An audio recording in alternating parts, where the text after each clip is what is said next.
Namaste. My name is Gulnara. I'm joining from Puerto Rico. Sorry, my camera I can't turn on right now. Doing something with my son in between.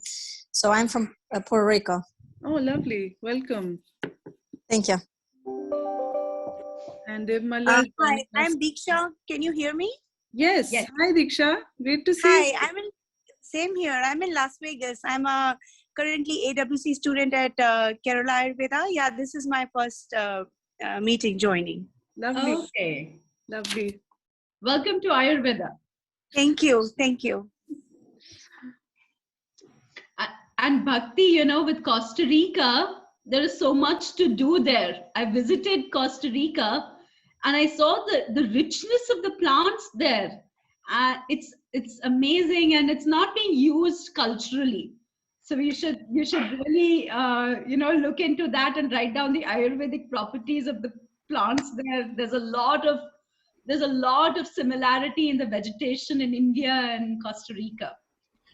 Absolutely, doctor. I'm just now trying to, learn more, because it's very different than being in the Pacific Northwest in the U.S., where you treat, you can take ashwagandha for vata initiation. Here it's a little different. So I'm learning every day, and the native plants and that sort of thing. So thank you. I would love to hear more from you. Yes, we have to go towards paths of sustainability and using local herbs. Right.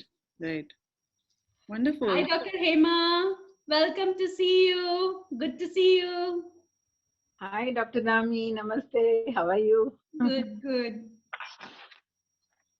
All right. Maybe I think we are almost it's 9:02. So let's get started. So welcome everyone. Happy Friday. Great to see you. Welcome to our next episode of In Conversation with a Vaidya. This is a new series that we've started this year, and this is our third episode this year. Some of you may have joined us before for events at CTA, and some of you are joining us for the first time.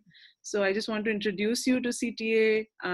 We are a community for students and practitioners in Ayurveda, and we organize online events. We have discussion forums on WhatsApp, and it's amazing to see all the activity that has been going on in our forums and in our events. So very welcome, and would love to see you participate, not just today, but in our future events. We have a book club meeting tomorrow, actually Saturday, and we're reading the book called Breath by James Nestor.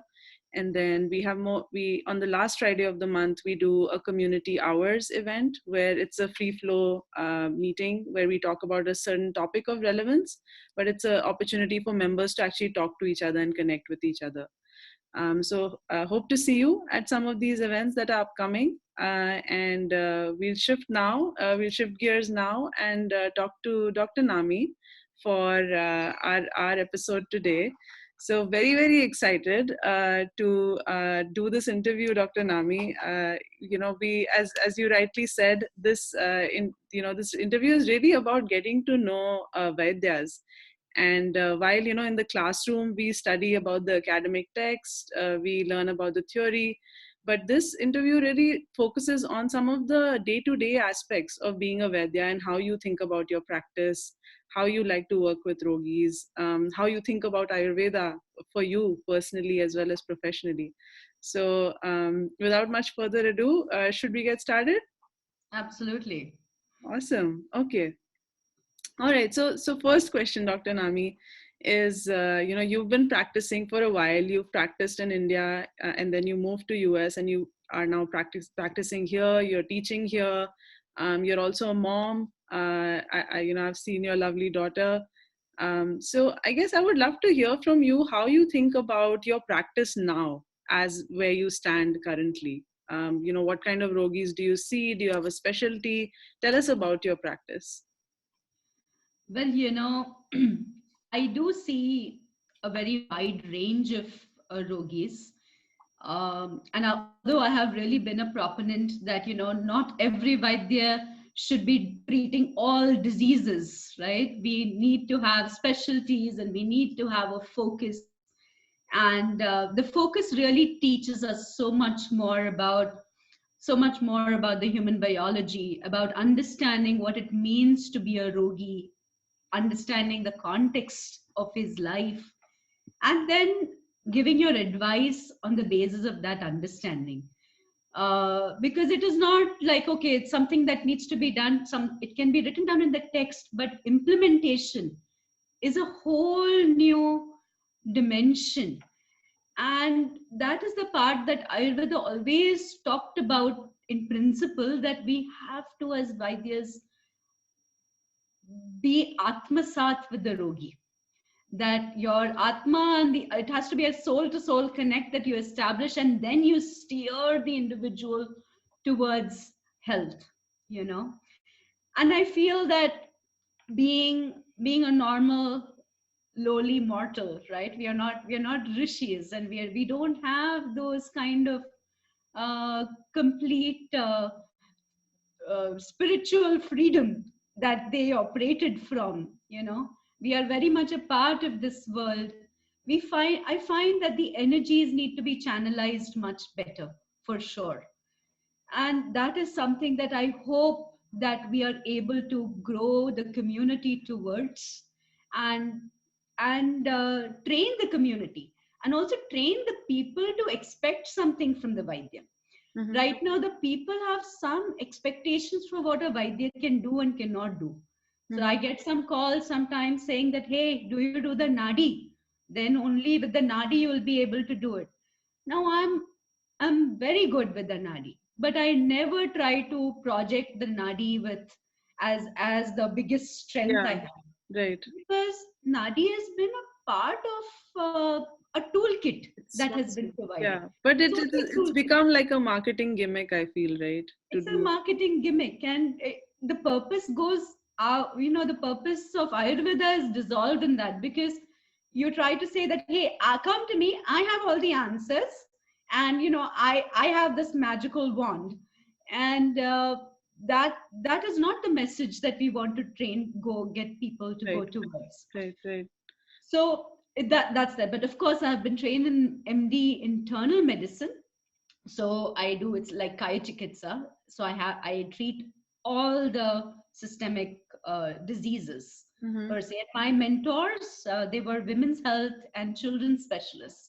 Okay. So I've seen women in different transitions from puberty, pregnancy, lactation, and also kids from newborn onwards. I have a lot of clinical training and experience in that sense.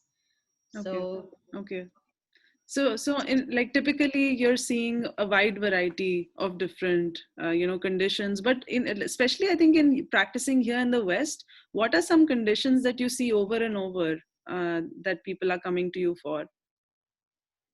So a lot of chronic inflammatory diseases people come for, whether it's in the GI, or whether it is in the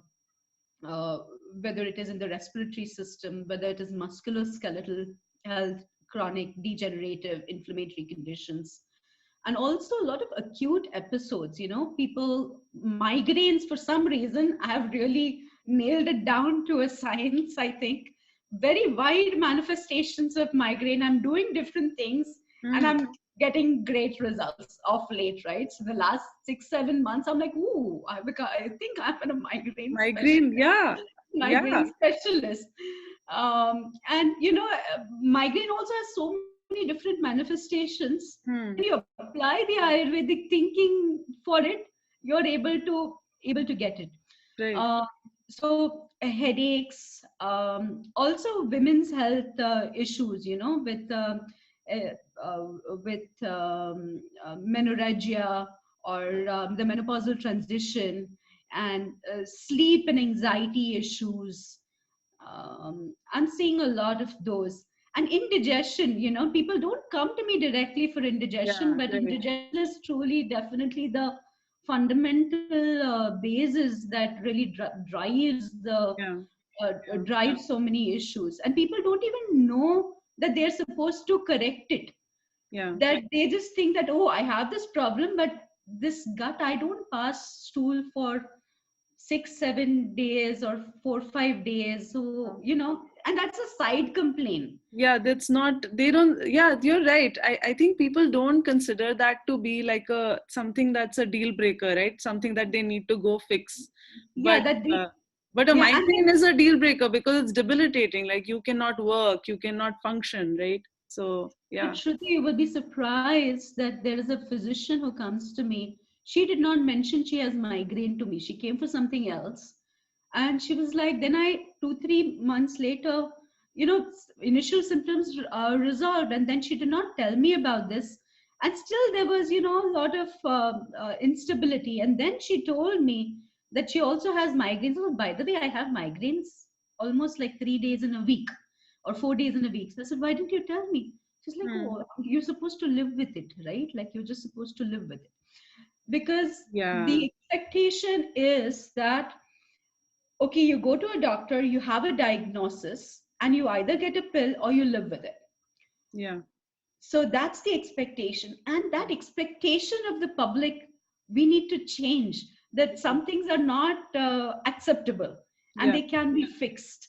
Yeah. And I feel that as a community, if we are able to share that, that can change. Because then after I corrected that, she doesn't need to come to me back again. Yeah, exactly. I mean, the goal of a Vaidya, coming back to me. Exactly. This is different from, like the corporate mindset, right? Like, how do you get people to come back more and more? As a Vaidya, it's like, you should not need to come back to me. Yes. That's my goal. Yes. No, that's true. Absolutely. Very true. Okay. Yeah. And so, like, again, like going back to kind of, your practice, do you think about, like, as you're treating all of these conditions, do you have preferences in terms of, what sort of herbs or lifestyle practices, like what do you lean more towards in your chikitsa? I do use a lot of herbs and formulations, but initially I try to use them. But my goal is that when people go out, they have only some minimal maintenance, if at all. But by then they have learned about their bodies and their diet and the lifestyle, and they have come to a happy balance where they are able to manage their life with understanding that, hey, this is what works for me. These are the staples. These are the things that I need to be mindful of. This is when I get onto a high alert. And this is when I, put aside distractions, focus on myself. Right. And these are the times where, or the other aspects are, you set up a life on an autopilot mode in some ways, so that then your mind is free to do other things other than self-care. Because self-care can be so consuming, all consuming, right? There's no end for the number of things that are good for you and that you must do. But how do we minimize that self-care and run with swasthya? How do you minimize that? For me, that has become a big part of the question, because self-care eventually becomes also very isolating, Shruti. You're there, you're doing things for yourself alone. And I feel that as a society, especially in the West, that we are all in such silos any which ways. And COVID has put us even more in those silos. So coming together, being involved in something beyond yourself, that's what really gets the energy, the spiritual energy of any human working. So how do you go towards that?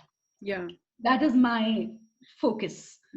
And actually, this is something you said to me, and it, really helped me put into perspective something I was grappling with. I wanted to go back to work. I wanted to, at the same time, maintain a sense of health and balance. And, all that we learn about Ayurveda, there are so many, daily routine, lifestyle, like it almost feels like, okay, how will I do all of this while working, right?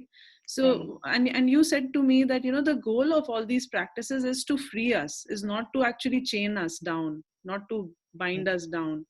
And, that idea, like, I would love for you to talk a little bit more about, and you're sort of referring to that here as well, right? Yes, because I think right from the start, to help people when they are coming as in the disease mode, We have to free them, and therefore herbs and formulations really help to sort of make that shift.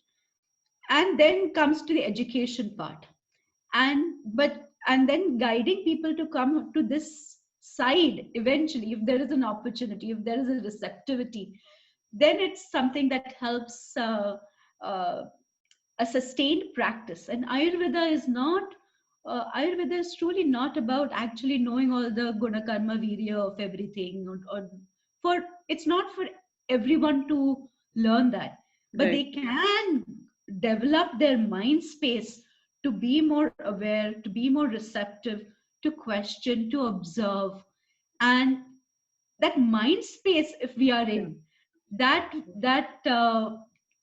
what helps long term, is what I feel.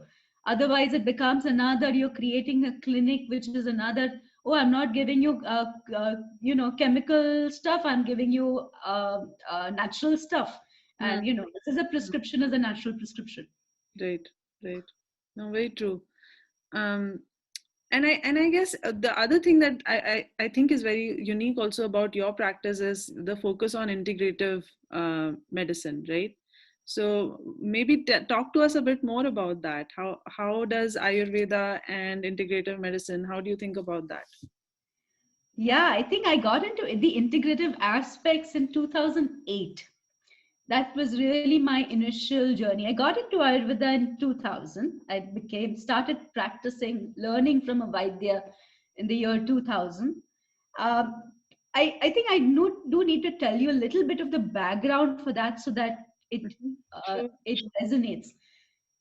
And my Vaidya was the one who treated me. I was a kid with very severe bronchial asthma, and she was the one who really allowed me to have a normal childhood.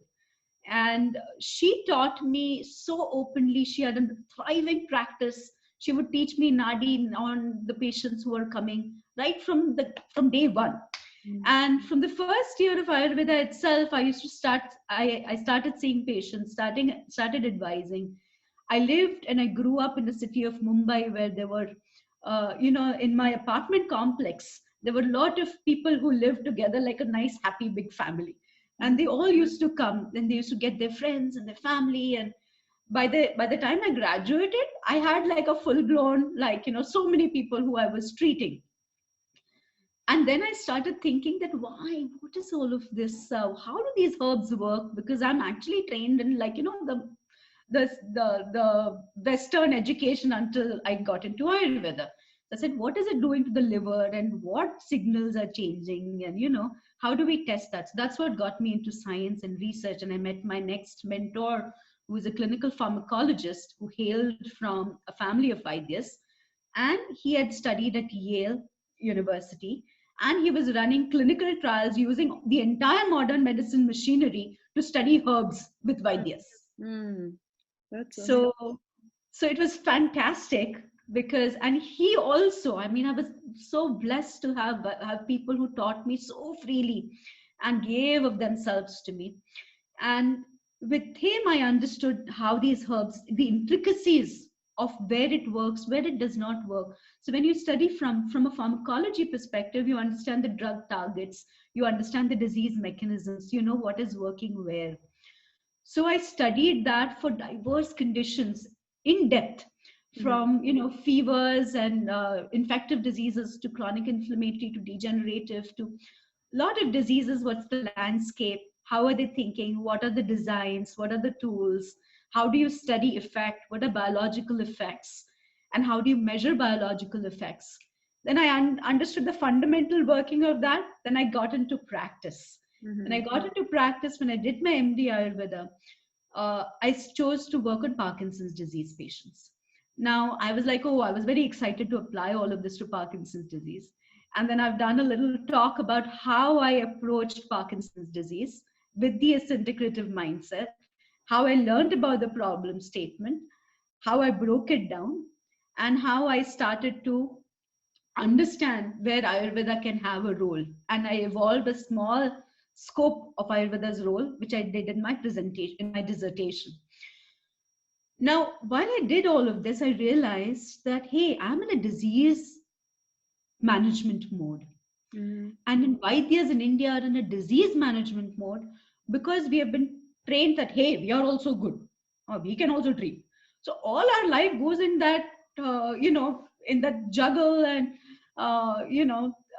developing a sense of self-identity and self-worth and I realized that also many of these Parkinson's disease patients actually have this pre-diabetes, diabetes, hypertension, because India is the double whammy, right? We are the diabetes capital of the world. And I'm like, hey, I am giving you the same set of advice to all of these people for diabetes and pre-diabetes. I need to understand this diabetes and I want to give them some standard advice. Okay. So I got into diabetes and pre-diabetes. Okay. And that's when I met my next mentor, who's a reproductive endocrinologist. And she took me under her wing, and she is a physician scientist. So she actually applies all of this on one patient.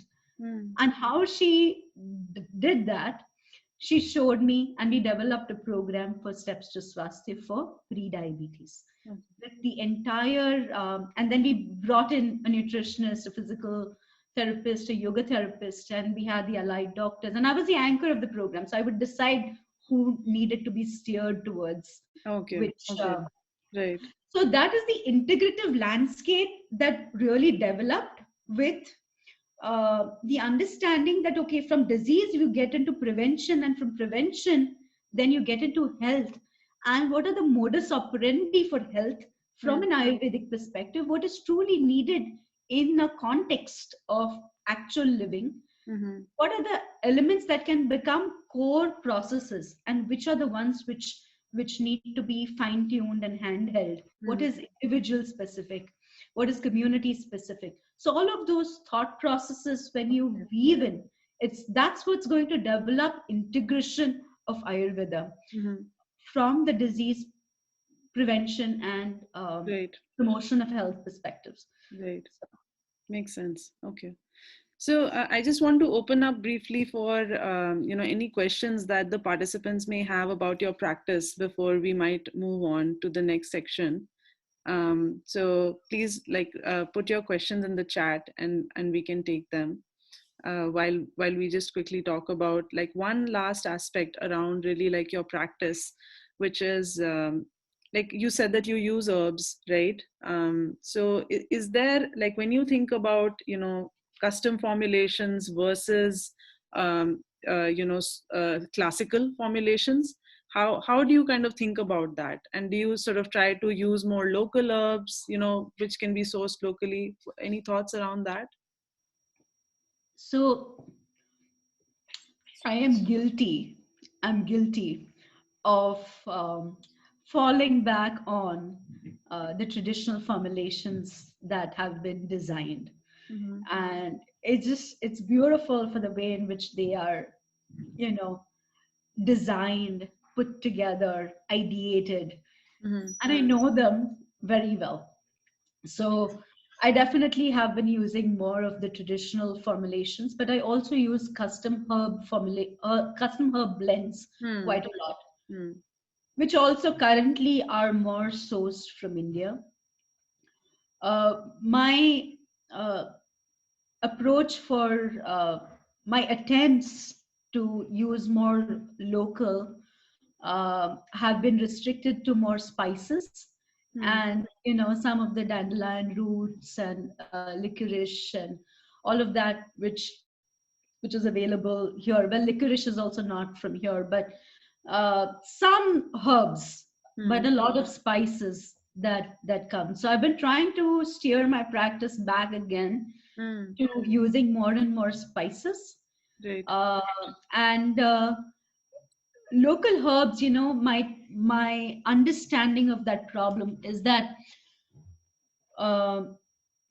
in India, there's a lot of wild harvesting of these medicinal plants. So there's a whole community. There are people who are trained to go into forage into the forests and bring those. Yeah. Now that kind of variety is not seen here. That ecosystem does not exist here for us to be able to actually use the local herbs that much. but yet I feel that if we put our minds to it, it is a direction that is worth focusing on and evolving. Okay, got it. Yeah, that makes sense. So you mentioned dandelion. Do you recall what kind of conditions or issues you have tried to treat with dandelion? So liver and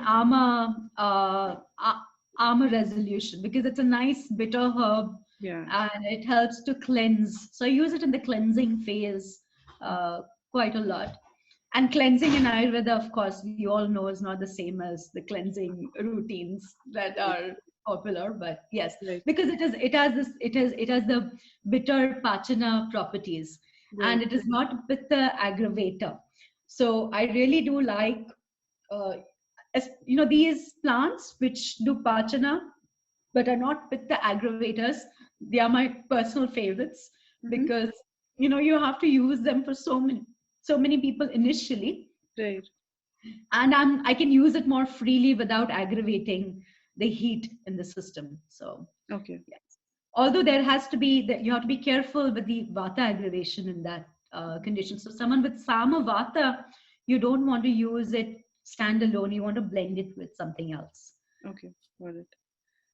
There are some questions coming in. I'm going to ask Michelle, who's one of the organizers at CTA, to help us.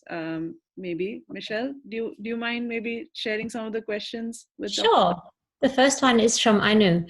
Dr. Nami, how much do you look at modern diagnosis in addition to your Ayurvedic assessment? And then she has a couple follow-up questions based on that. So maybe you want to answer them all together. Okay. The next one is, when will you start seeing people in person? And for evidence-based medicine in Ayurveda, where every yogi is treated as unique, how do we change research parameters? Anu is getting at the heart of everything. Right in there. Well, modern diagnostics, I use it as sometimes almost as easily as I use the herbs, because I do understand the entire terminology, the landscape, almost to the T for a non-hospital setting, community living practice of modern medicine. I had trained myself enough to understand all of that very well. So if there's someone in the ICU, I will not be able to know what to do, but everything else I'm able to do. And the other part is, what was the other question? When will I start seeing patients? When will you start seeing people in person? And then there was a third one after that. So I am seeing people in person, Anu, because I think that I had a unique challenge with pregnancy and me needing to be homebound, and then I started seeing people at home and in a room in my home, and then COVID struck, and I still needed to see people, and it was getting very risky, and I felt that COVID is not probably going anywhere. So I converted my garage into my detached garage into a clinic, and that's where I'm sitting and talking from currently. And I just recently also got an exam bed, like a local chiropractor was kind enough to give me like a very funky exam bed, and I feel like, oh my God, I can do so much more. So, so with every tool you can do so much more. But still, I'm also learning a lot about the technology and the systems to set up so that we can do more without the in-person requisite as well. So we can talk a little about that later on. But I'm ready for in-person, and I'm hoping that it goes to a point that I'm able to have one of the Ayurveda practitioners with me, and I'm able to share what I have learned, like the way in which I learned from my mentors. Yeah. And US has its own set of challenges, and COVID adds on to that. But there is no reason as to why we cannot think towards, no reason as to why we cannot design a future where we'll be able to do that. So that's that. One more question from Anu to finish off. For evidence-based medicine in Ayurveda, where every yogi is treated as unique, how do we change the research parameters? Okay, Anu, thank you for that amazing question. And that's really the heart of, there's a core of my spirit where it lies is there. And I have recently done a talk on this. If you want to know more details, the Council for Ayurveda Research had invited me to do for the World Ayurveda Day series. And in that I'd done new directions for research in Ayurveda Vision 2030. And I feel that we will be able to do things as is. If we are able to do things as is, and we are able to measure the outcomes of whatever we do, that will be the first starting point for us to begin building the base for that, so for the data, so as to speak. Okay. Now, until now, there was this whole conversation for the last 10 years that, oh, case reports are so important because case reports have really steered the direction of medicine and allowed medicine to make leaps and bound progress just because the effects were documented well. And I've done a lot of work in that area, and there's a lot of conversation around it. But I do find that on a day-to-day basis, it is very difficult for people to do everything that we need to do in that consult, in that 1 hour, 1.5 hours. You're taking the history, you're writing the notes, you're explaining to the rogi, he's understanding something, he's going to go and do something else, right? And how do you maintain a tab of all of that and then sit down and then write down all of that into a documented mode? It becomes difficult. But yet, I feel that whatever you do, if we just focus on saying that, hey, you can't sleep right now, let's see, I've done this for you. How are you able to sleep better later, right? This is the premise of it. Now, the details of this, the number of hours, the depth of the sleep, the quality of the sleep, the use of wearables, if you want to use wearables, or if without the wearables, just actual documentation, all of those aspects can become very neatly defined, right? And we can create our own scales, our own methodologies to measure the success in the healing journey. And those need to be developed. And that's something that if people are interested, we can really try to do all of that together. And that's why I've also assumed the role of, accepted the role of being the education chair of the California Association of Ayurvedic Medicine, where there's a possibility where we can steer and we can shape and do some of these projects together, which are not directly financially rewarding or financially sustainable. But we have such amazing variety of talent within our own group. We all don't need to be doing things all by ourselves. Right. And I definitely want to talk to you more about, you're passionate about mentorship and education and, working with students. So I definitely want to talk to you more about that in our next section. Are there any other questions, Michelle, that we need? Yes, there are. Pragati is asking, to start our own practice, what are the things that we need to keep in mind? And also, what are some of the common herbs and classical formulations one should have in hand when we do start up a practice?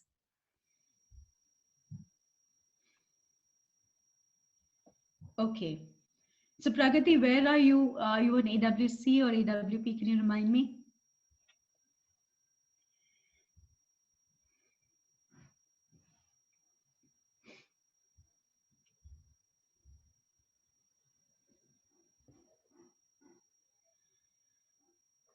Okay. She's not responding, so I don't know yet. Okay, no problem. So, well, I think that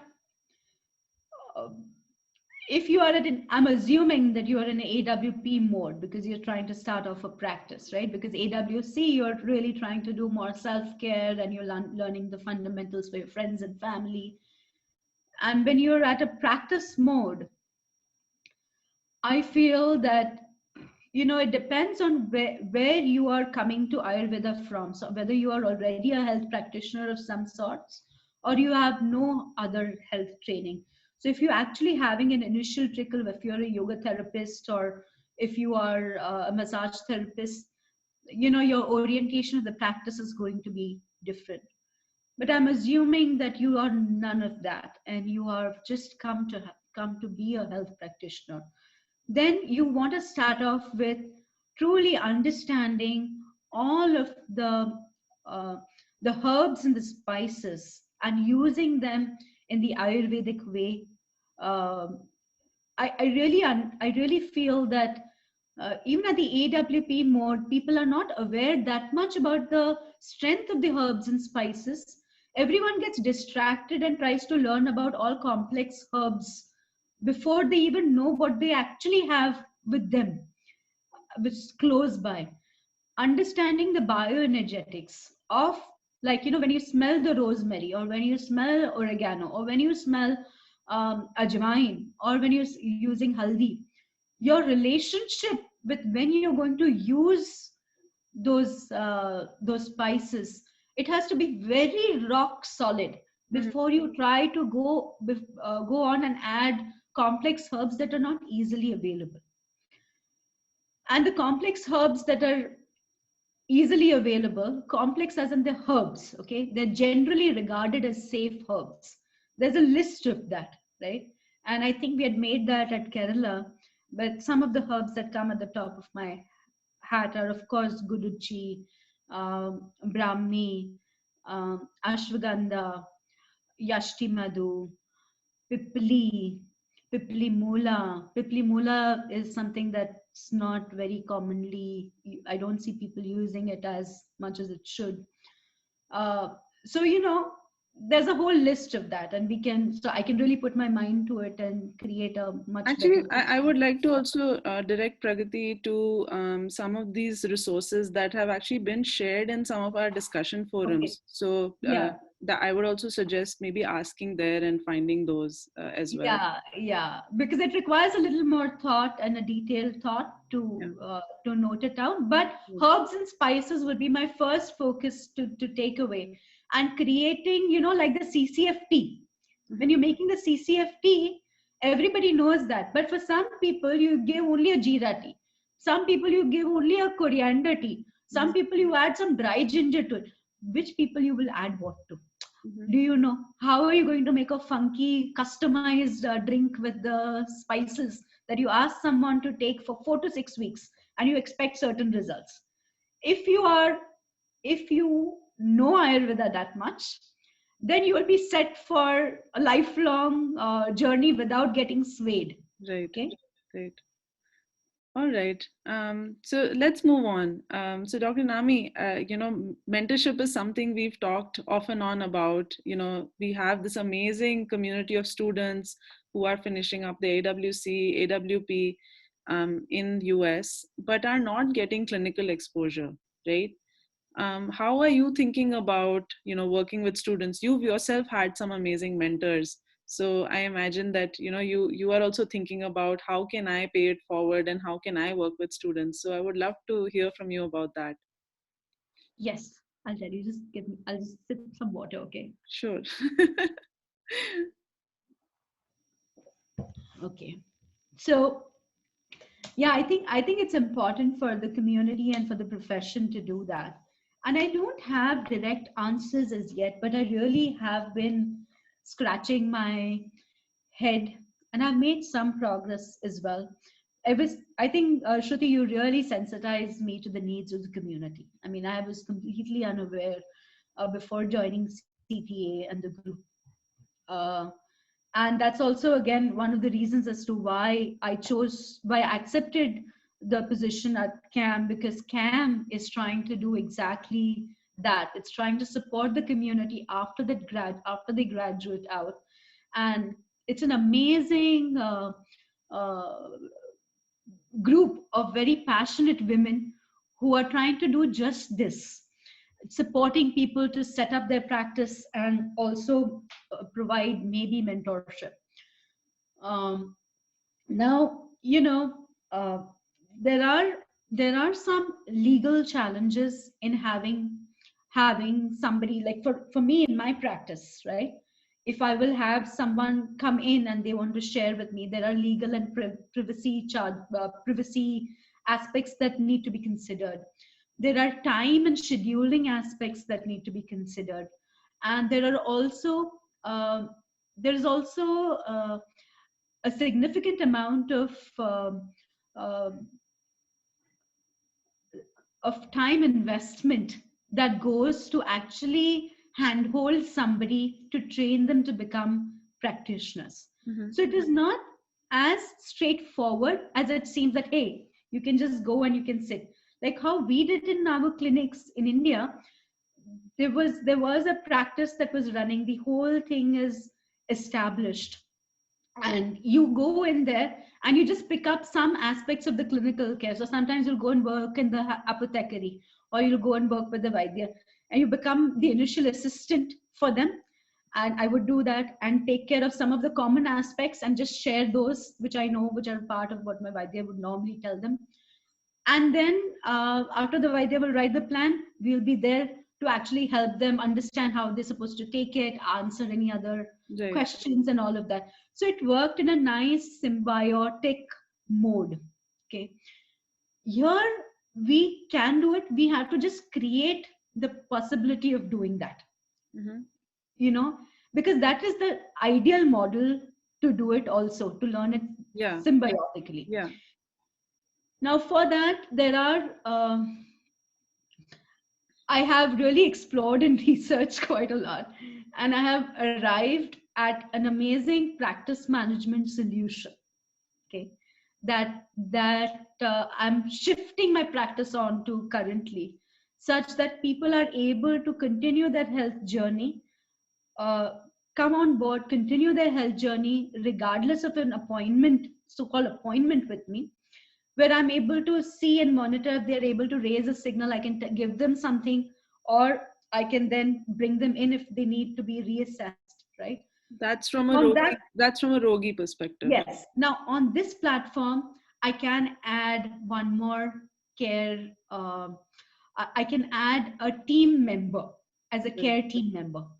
And that's the promise that I feel that if we are able to do that, there are some aspects that still need to be resolved, but I will be able to add people onto that platform, and they will be able to manage the care of that individual, and then they can come back to me if needed, right? So that is one way in which we can do it, where the patient comes to me, I have a mentee who can observe and who can be in touch, and if they need anything, we can create tools and resources for that. So that is one way. Second way is also for a second opinion, and I think that is really needed, that we need to design it where suppose you are taking care of your Rogi, but you have some issues, you want to be able to bring them back to any Vaidya. Now I've tried to help some people to do that, but the issue becomes that they're not able to capture everything that they have seen and assessed from the Rogi. And till the time you don't have all of those details, it becomes very difficult to give plans. It's second-hand knowledge that you're getting. Second-hand knowledge, second-hand impressions, and you don't know. There are a lot of unknowns with which you're shooting in the dark, right?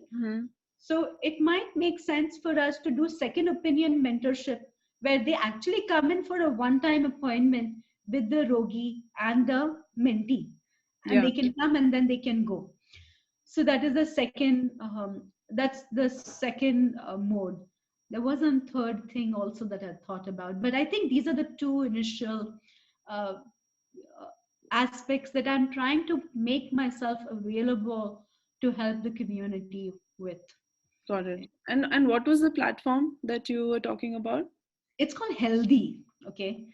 And it's actually it's for nutritionists. It's designed for nutritionists, and I've adapted the whole thing. I'm adapting it for Ayurveda and also outcome measures and everything that we will be able to do, hopefully. But it's a lot of work. Yeah. It's insane work. And and you're doing it yourself, and then it's so much work to train other people to get onto it, train individuals to get on. After they're inside, it's okay, but that initial it's insane, but it's fun. It's a lot of fun because the promise of it is good and it's worthwhile. Right. And also then training the people to use it, training also the Ayurveda practitioners to come on to it, to use it. It's going to require some thought and due process before we sort of go on. But this is one solution. I don't know if there's a better solution out there. And I'm open to learning if there's anyone's thought about something. But this really allows us to connect anywhere, wherever we are, regardless of coming in person. Right. Yeah, because I mean, the challenge here is that, we are not in a campus setting, first of all, right? Where teachers, the clinic, like all of that is in one place, right? So that becomes challenging. And then secondly, students themselves are distributed in different places, right? Because we're doing online learning. So like, we really do need some more technology solutions around this to bring the Rogi, Vaidya, and the student together. So it's like three parties that have to come together for this type of clinical exposure to happen. And Shruti, for that also the scheduling is a big deal. Even for scheduling, to find the right time that works for two people is sometimes so tricky, because with the job and with children and having someone to support or cover. I'm like, I wish someone just magically did that. That really pulls me down quite a lot, because like I started this clinic in August, right? And November, my clinical time already maxed out, and I'm doing all these 1,000 other things also, and my clinical care aspects sort of. So I really need help too, right? Like I wish that I had someone like me, like how I was to my mentor. I had someone, right? So in this platform that you mentioned, is there a calendar scheduling system where three people? Okay, so you can put in your calendars for availability. Yes, you can do all of that. You can do available. But still after that also sometimes it becomes tricky, because people are like, hey, can you adjust, or can you try to do this? Reschedule. Or sometimes they need urgent care, or they will need urgent support. So all these are the practical aspects. And then they will write, and they might send you a message, and then you might forget to respond to it, and it is something that you need to do it like right then. And sometimes I stop in my track and I'm like doing it, and my husband is like, what's happening? What are you doing? It's like, but that's the nature of the business, I guess. And this is the amount that it requires to show up for something. Right. A lot. That's amazing. I'm so glad that you're exploring this, and I feel like a lot of students will be able to benefit from these type of mentorship programs. So I would love to see this happen. Okay, so we have another 10 minutes left. So I just want to maybe ask you one last question, and then if there are other questions from the group, then we can take them. And I guess the last question really is, understanding you as a student of Ayurveda today, right? What are some things that you are trying to learn? Are there books you're reading? Are there certain topics that you're trying to become more proficient in? Are there other types of trainings that you're taking? Ayurveda is an ocean. So tell us about, yourself as a student of Ayurveda. You really get to it, don't you, Shruti? Well, I think Ayurveda today, my journey is expanding in a different dimension with Ayurveda. From like how I told you, I got into the understanding of the health aspect. I think it is coming more. I'm learning much more about the socio-spiritual aspects of Ayurveda of late, because I feel that there are those aspects. They are the true. That's the true wiring with which we will be able to make everything truly sustainable. And in that aspect also, it's more of a self-discovery aspect, and it's understanding me as an individual, me as a Vata Pitta Prakriti Vaidya, right? I'm not a Kapha, nice, nurturing Kapha Vaidya. I do a lot of provocative statements sometimes that I make, and I get people to think in different ways. But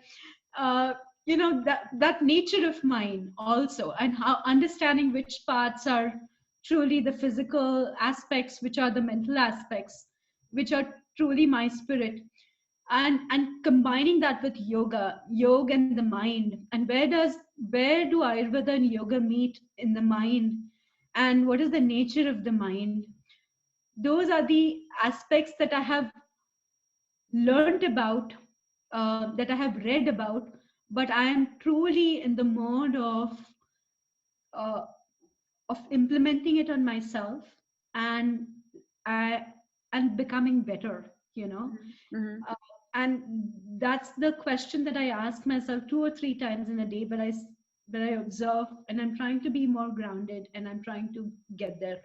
At the same time, the aspects that I am developing my skill set on are currently technology and leadership.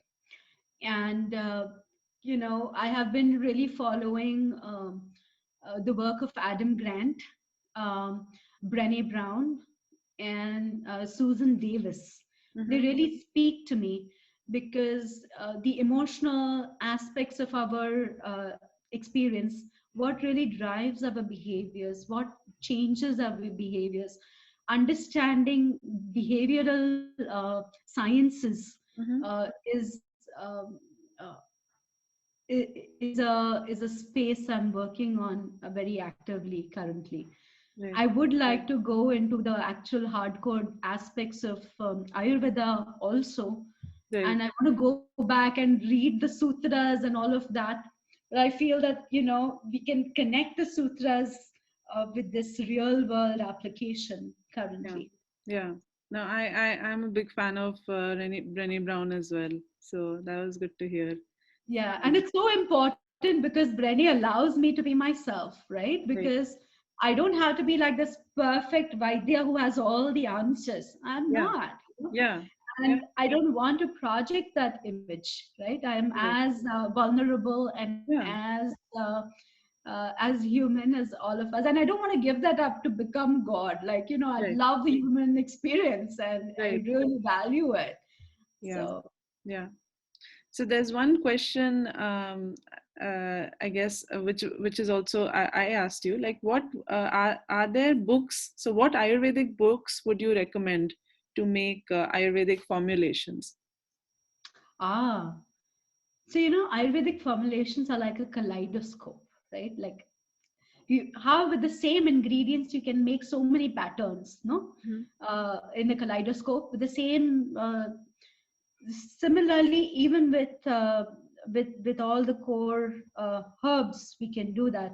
My favorite go-to book is Ayurvedic Pharmacology by V.M. Gupte, and that has been the book that it was written by a Vaidya in Maharashtra, Vaidya Gupte, and it has then been translated into English. And that book really combines. It has all the root text references and the discrepancies and all the discrepancies in perception of what the properties are. Everything is written down really nicely in that. And it allows us to think about the whole process of Ayurveda itself, and it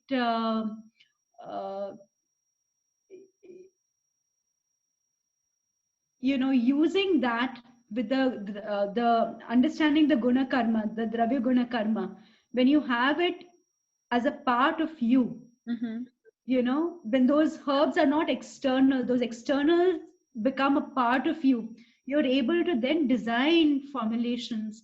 Or when you pick up any bottle of any product, any proprietary medicine, and you look at it, and you look at the combinations, and you look at the amounts of those combinations, the intensity of the guna landscape that it tends to go towards. and what are the potential karma that this combination can have. So then it becomes open, and nothing is foreign or nothing is new to you because you have that understanding, right? Right. There's a couple of more questions. So I just want to make sure we cover them. So Renu's asking, are there any legal restrictions that discourage practitioners from having student interns?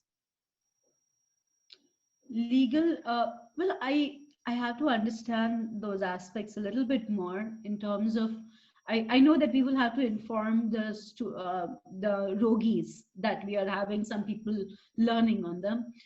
And then whether or not a practice needs to be registered as a training institution, those aspects need to be understood well.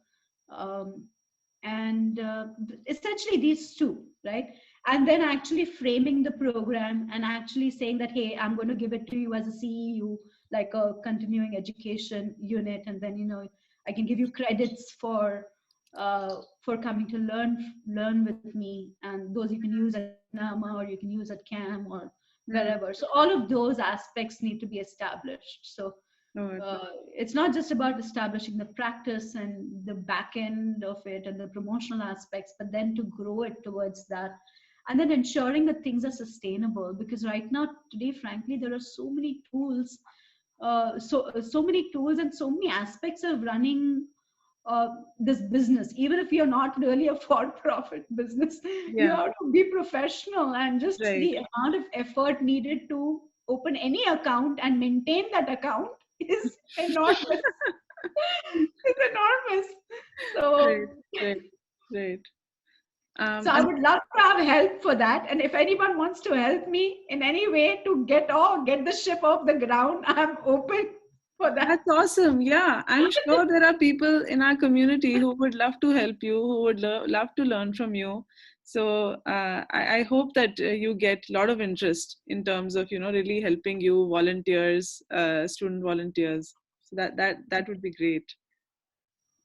One more question here about books. So Miranda's asking, what Ayurvedic books have inspired you both professionally and personally? I think Ayurvedic, I really am a Charaka fan, right? So Charaka is something that I've read over and over again, and the commentaries on the Charak and all of that. So, and after you read the Charak, everything else feels a little, everything else feels a little, you know, not complete. So I am sorry to be snooty about that. Why is that though? Why do you think so I mean, we hear so many people who are fans of Ashtanga Hridayam. Like, how would you compare the approach between the two? No, Ashtanga Hridayam is also beautiful because Ashtanga Hridayam actually puts everything poetically.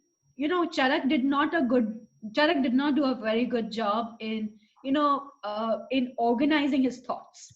He had very you know, high level principles. Some things are here and they're like, hey, I need to actually focus on this and create a chikitsa stance. Then he did that also. So he's a little haphazard, and he's a very prose person. He's not a poetry person. Right. So Ashtanga Hridayam is a beautiful because it really sings to you. It sings Ayurveda to you. So it doesn't get better than that. But the only aspect of, you know, the depth of the thought for the mind and for the measures, that's only there in Charaka. And it's there in the Vimanstan especially. I would really highly recommend people to read the Vimanstan, especially the Vimanstan Adhyay 8. And that has the foundations of creating anything. So on that foundation, you can create a Ashtanga Hridayam, or you can create Ayurveda for the 21st century. You can create many things on that Vimanstan. The Vimanstan is very unique. So it's like a template, right? It's a template for creating health, but Ashtanga Hridayam and all of those, they have the details of what to do, how to do, understanding those relationships. So that's why I like Charaka a lot. And also the relationship that's there in the Sharir Sthan, the relationship to yoga and pragya and the mind and the details that are there are phenomenal. Right. Okay, wonderful. There's a quick question here about the book club. So Bhakti, actually we're going to be meeting tomorrow. Shagun is probably on here. So, and if not, you can actually sign up as a member. So go to the Coming to Ayurveda site and you can sign up as a member and you should be able to join the book club meeting. There's another question here from Tracy. Shruti, how do we join this book club? Through WhatsApp, or how do we join? Yeah, so if once you'll have to join as a member, and if you're already a member, I'll post a link on our discussion forums where you can join the book club. Yeah. Thank you. Tracy is asking, what are your recommendations for someone who wants to focus on palliative and elder care? Since we're sort of out of time already, so this will be the last question that we'll be taking. So, Dr. Nami. Palliative and elder care, recommendations for books? No, what are your recommendations? Yeah, I guess books or other resources. Or products or... So her question is, what are your recommendations for someone who wants to focus on palliative and elder care? I am an AWC student and also have an interest in Parkinson's. Oh, I see. Well,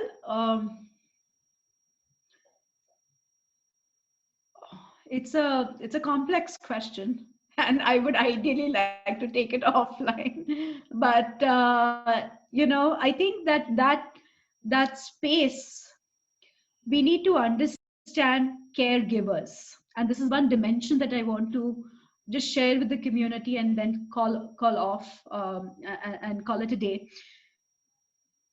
In Ayurveda, there are Chikitsa Chatushpad. There is a Vaidya, there is a Rogi, there is a Upasthata, who is a caregiver, and there is the medicine. These are 4 aspects. They need to work in tandem for achieving a good outcome. For Parkinson's disease care and elderly care, factoring in the caregiver and the swasthya of the caregiver. So actually, Tracy is saying she is a caregiver now, which is why she has an interest in this condition. Right. So that's why I'm bringing down to understanding the role and the ability of the caregiver is very crucial for a sustained outcome, because you can do things with love for one individual, but when you're trying to do it for more, when you're trying to do it as a practice, you need to identify which are the aspects that really that allow for a sustained frame. Okay, and in that the swasthya of the caregiver is something that we don't talk about enough. We don't even consider enough when we are putting that into practice. So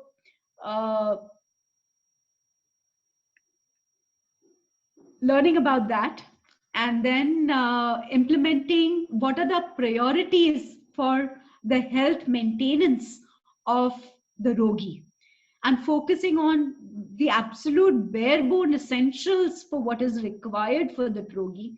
That is crucial, because today as a caregiver, if you have to get somebody to also get their exercises every day, to be disciplined about doing exercises, taking care of their food, taking care of helping them going to the bathroom, or sometimes just getting up or getting them to go for a walk, it is so intense. It's like what you're doing as a mother for a child, but you're doing it for an older person now.